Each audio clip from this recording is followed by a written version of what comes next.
எனக்கோ நம்முடைய கழகத்தினுடைய பொதுச் செயலாளர் பேராசிரியருக்கோ இப்பொழுது மறைந்துவிட்ட கலைஞரை இழிவுபடுத்த வேண்டும் என்பது என் எண்ணம் இல்லை.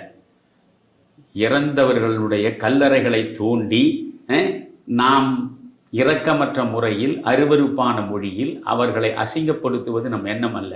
இது மு.க. ஸ்டாலின் அவர்களுடைய தந்தை திராவிட முன்னேற்ற கழகத்தில் மிக நீண்ட நெடுங்காலம் தலைவராக இருந்தவர், தமிழகத்தில் பல்லாண்டுகள் முதலமைச்சராக இருந்தவர், ஒரு 60 ஆண்டுகளுக்கு மேல் தமிழ்நாட்டு அரசியலோடு பின்னி பிணைந்து செயலாற்றியவர்.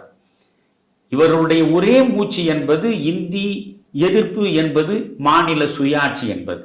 அதுக்கு மாநில சுயாட்சி இன்னொரு நாள் சொல்றேன்.